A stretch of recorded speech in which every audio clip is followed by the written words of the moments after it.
Mapagpalang araw po sa inyong lahat. Itago nyo na lamang po ako sa pangalang Prince. At ang kwentong ibabahagi ko ay hindi mismong nangyari sa akin, kundi sa aking ina. Nangyari po ang lahat ng ito noong taong 1991. Ayon sa kwento ng aking ina, nakatira sila noon sa isang probinsya sa Visayas. Sa lugar na iyon, napakalakas pa rin ang paniniwala ng mga tao tungkol sa mga aswang. Noong mga panahon na iyon, nasa 20 taong gulang pa lamang ang aking ina. Itago na lamang natin siya sa pangalang Mayen. Mahirap lang ang buhay ng pamilya nila nanay noon. Ang tatay niya ay isang magsasaka na nagtatanim ng kamote para may makain sila araw-araw. Habang ang nanay naman nila ay nasa bahay lang at inaalagaan silang magkakapatid. 5 nga pala silang magkakapatid, Sir JD, at pangalawa si nanay. Hanggang sa dumating ang araw na kinailangan ng mamasukan ng kanyang ina at nakahanap naman ito noon ng trabaho bilang kasambahay. Si nanay na noon ang inatasang mag-alaga sa mga nakababata niyang kapatid. Isang araw, inutusan noon si nanay ng kanyang ama na dalhan nga ng pagkain ng kanyang ina sa pinagtatrabahuan nito. Medyo may kalayuan yung bahay ng amo ng lola ko. Pero para makatipid ay nilakad lamang ito ni nanay noong araw na iyon.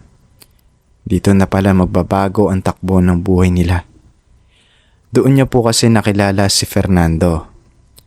Si Fernando po ay ang nag-iisang anak ng mayamang pamilya ng mga Hernandez na pinapasukan ng ina ni nanay. Unang kita pa nga lang daw noon ni Fernando kay nanay ay nagustuhan na niya ito agad. Bukod pa dyan, napakabait din umano ng pamilya Hernandez. Hindi na nga nila itinuturing na parang ibang tao o kasambahay ang lola ko. Maging ang mga magulang ni Fernando ay pabor at gusto din si nanay para sa anak nila. Dahil doon, formal na niligawan ni Fernando si nanay. Inilarawan po ni nanay si Fernando bilang isang mabait, maginoo at napakayaman. Pero hanggang pagkakaibigan lamang ang kayang ibigay ng nanay ko pabalik sa kanya. Ang totoo kasi niyan, noong mga panahon na yon ay may kasintahan na si nanay. Ang pangalan niya ay si Robert, na kababaryo lang din nila. Na kahit itago pa ni nanay noon yung tungkol sa kanila, alam na ng buong pamilya nila na magnobyo sila nitong si Robert. Dahil nga doon ay naging sunod-sunod na ang problema nila. Tutol na tutol daw kasi yung mga magulang ni nanay kay Robert. Hindi dahil sa mahirap din ito, kundi dahil may matagal ng kasabihan sa lugar nila. Ayon daw sa mga matatanda doon, yung pamilya daw nila Robert ay may lahing aswang. Siyempre, hindi naman naniniwala noon si nanay. Para sa kanya, sinisiraan lang ang pamilya nila Robert dahil tahimik lang umano ang pamilya nito. Hanggang sa isang araw, kinausap na siya ng masinsinan ng kanyang ina. Pinipilit siya nitong hiwalayan na si Robert at pakasalan na lang daw si Fernando. Bukod kasi sa mabait itong si Fernando, makakatulong din daw ito sa pamilya nila para makaahon sila sa hirap. Pero matigas ang ulo ni nanay noon. Ipinaglaban niya yung pag-ibig niya kay Robert. Hindi siya pumayag sa gusto ng mga magulang niya. Kaya nag-alsabalutan siya at lumayas sa kanila. Wala siyang ibang mapuntahan, kaya nakitira siya kay Robert. At sa mga unang linggo ng pagtira doon ni nanay, naging maayos naman ang lahat. Mababait naman daw ang mga magulang ni Robert sa kanya. Hanggang sa dumating ang isang araw, nagdiwang daw ng kaarawan yung lola ni Robert. Nakasama lang din nila sa bahay na iyon. Itago na lang natin yung lola niya sa pangalang Inang. Noong araw na iyon ay naghanda daw sila ng salo-salo. Nakaupo silang lahat noon sa mahabang lamesa. Katabi noon ni nanay si Robert sa lamesa. At sa harap niya mismo, sa kabilang dulo ng lamesa, ay si Ina. Matagal daw silang nakaupo noon sa lamesa. Hindi sila nag-uusap. Walang umiimik. Kaya hindi na lang din nagsalita noon si nanay. Ang isa pa sa pinagtataka ni nanay, kung bakit napakatagal din umanong dumating ng pagkain nila. Gayong kanina pa sila nakapwesto sa lamesa. Hanggang sa maya-maya, may lumapit daw na isang lalaki kay Inang. Yung lalaking ito ay hindi daw kilala ni nanay noon. Ang lalaki daw noon ay tahimik lang. At paglapit nito kay Inang ay sinuotan niya daw ito ng isang itim na belo na tumakip sa buong mukha ng matanda. Pagkatapos naglabas naman sila ng 6 na kandila at itinurok ito sa gitna ng lamesa. Nagtataka na talaga noon si nanay kung ano yung nangyayari. Maya-maya pa, bumalik yung lalaking nagsuot ng belo kay Inang. May inabot naman itong isang lumang libro at inilapag iyon sa harap ng matanda. Pagkatapos, dumating na din sa wakas ang pagkain nila. Nakalagay ito noon sa isang malaking kaldero na may takip. Dahil hindi na nakatiis si nanay, kinausap niya na noon si Robert. Tinanong niya ito kung ano ba yung nangyayari at bakit ganito sila magdiwang ng kaarawan. Ang sagot lang ni Robert sa kanya, wag daw mag-alala si nanay. Sundin na lang daw niya yung kung ano man ang ipapagawa sa kanya. Ilang sandali pa, inalapag na yung pagkain ni nanay. Pero nang tingnan niya ito, napansin niyang isa itong malaking piraso ng karne. Medyo luto daw ang labas ng karne nun. Pero nang hiwain niya ito gamit ang kutsara at tinidor, tumambad yung hilaw na loob nito. May dugo pa nga daw na umaagos sa plato niya eh. Dahil doon ay nawalan ng ganang kumain si nanay. Napansin naman ito ng ina ni Robert na hindi pa siya kumakain nun. Tinanong siya nito kung bakit hindi pa raw niya ginagalaw yung pagkain niya. Ang sagot naman ni nanay, hindi pa raw kasi luto yung karne na ibinigay sa kanya. Sumagot naman ng ina ni Robert nun na kung gusto raw ba niyang ipaluto iyon ng mabuti. Pero tumanggi na si nanay. Ang sabi na lang niya, wag na daw dahil busog pa naman siya. Pagkasabi niya nun, nagpaalam siyang aalis na at papasok na sa kwarto. Sinundan naman siya ni Robert noon sa loob ng kwarto. Doon sila nag-usap ng masinsinan. Gusto na daw umuwi ni nanay sa pamilya niya. Pero hinawakan siya ni Robert sa kamay. At ang sabi nito, "Di ba gusto mong magpakasal na tayo? Ganito kasi talaga yung ginagawa ng pamilya namin kapag may kamag-anak kaming ikakasal."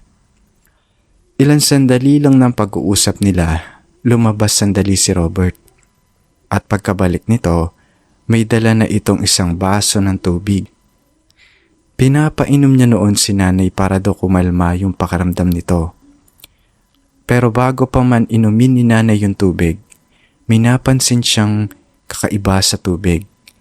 Meron daw kasing mga tuyong dahon na nakalutang doon. Amoy na amoy din ni nanay yung kakaibang amoy ng herbal sa baso.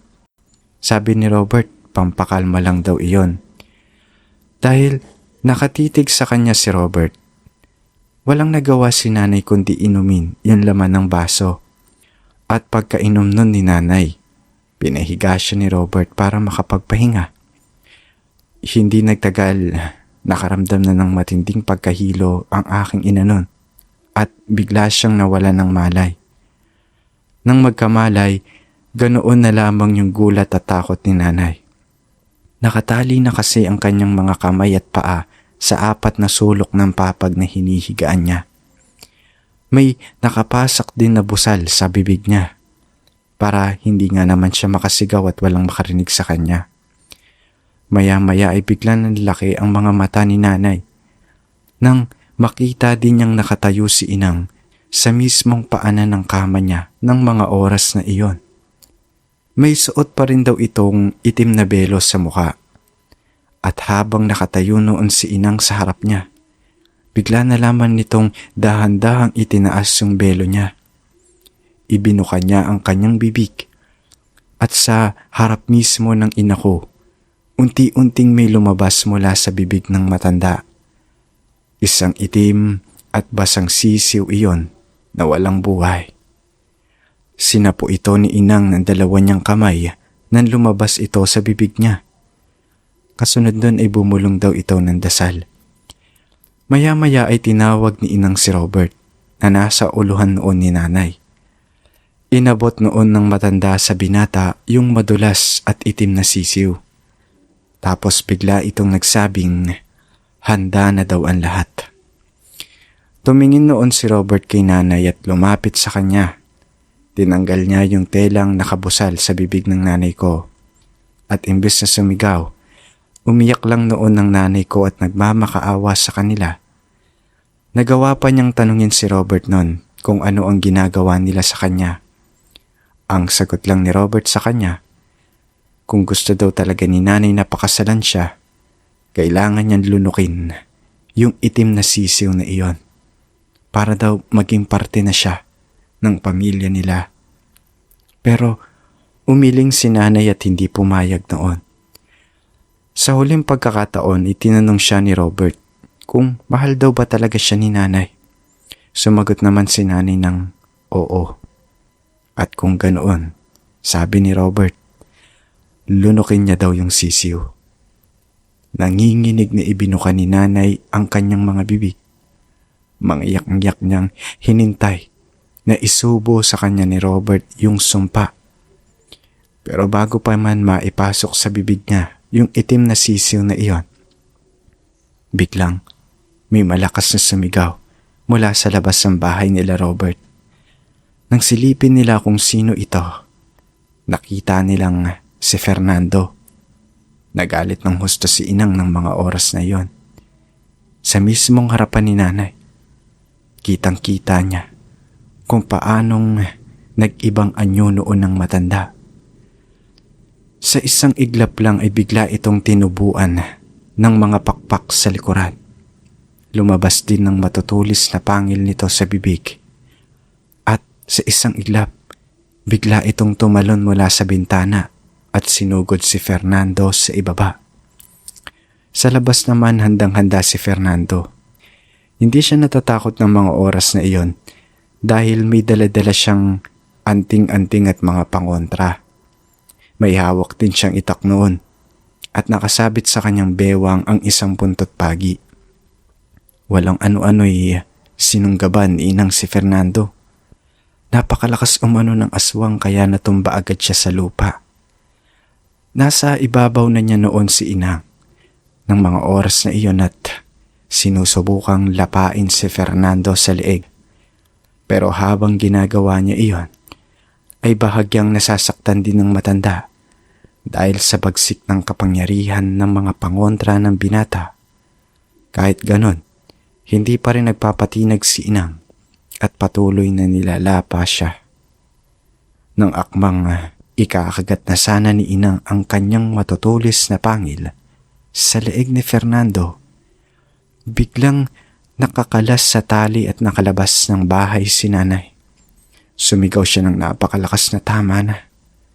Nagmamakaawa siya noon kay inang napakawalan na si Fernando at nangako si nanay na kapag pinaalis sila, hindi niya ipagsasabi ang lahat ng mga nangyari noong gabing iyon, maging ang lihim ng pagkatao ng buong angkan nila.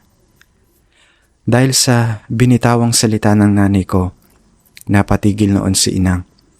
Unti-unti itong bumalik at nag-ibang anyo bilang isang normal na tao.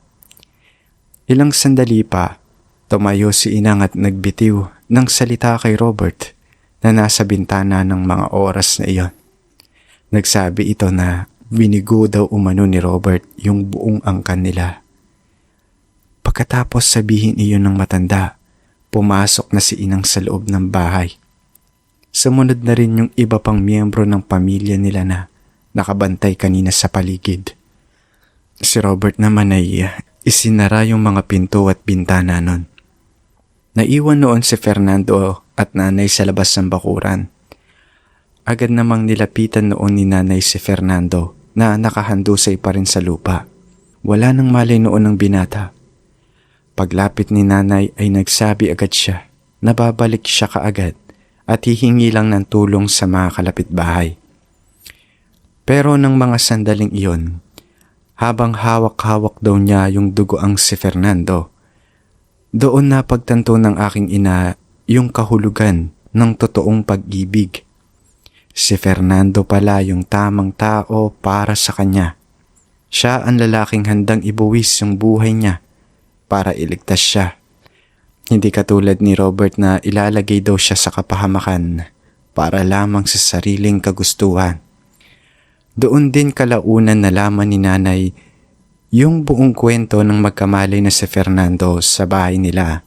Bago pa man pala sumugod si Fernando sa bahay nila Robert, ay kinausap muna siya ng lola ko, yung ina ni nanay. Sinabi niya kay Fernando na kung talagang mahal nito ang kanyang anak, ay ililigtas niya ito mula sa mga aswang. At ginawa nga iyon ng binata. Katunayan ay mag-isa siyang sumugod noon nang hindi humingi ng tulong sa iba para mailigtas si nanay. Kalaunan dahil napatunayan ni Fernando ang kanyang pagmamahal sa aking ina, pinakasalan ni nanay si Fernando. Doon na nagsimula ang bago nilang buhay at ipinanganak nila kaming magkakapatid. Ako po ang panganay nila, si Prince. Pero sa kasalukuyan po, wala na ngayon yung mga magulang ko. Pumanaw na po silang dalawa. Pareho silang tinamaan ng malubhang sakit na siya nilang ikinamatay ng sabay. Bale 3 po kaming magkakapatid na naiwan ngayon. At ako naman po ay nagtatrabaho na sa ibang bansa bilang isang OFW para itaguyod ang aking sariling pamilya. Basta nandito pa rin ako ngayon, buhay na buhay, at ginugunita ang nakakamanghang kwento ng aking mga magulang at ang karanasang muntik ng sumira sa buhay ng aking ina. Dito na po nagtatapos ang aking kwento. Muli maraming salamat po sa inyong pakikinig.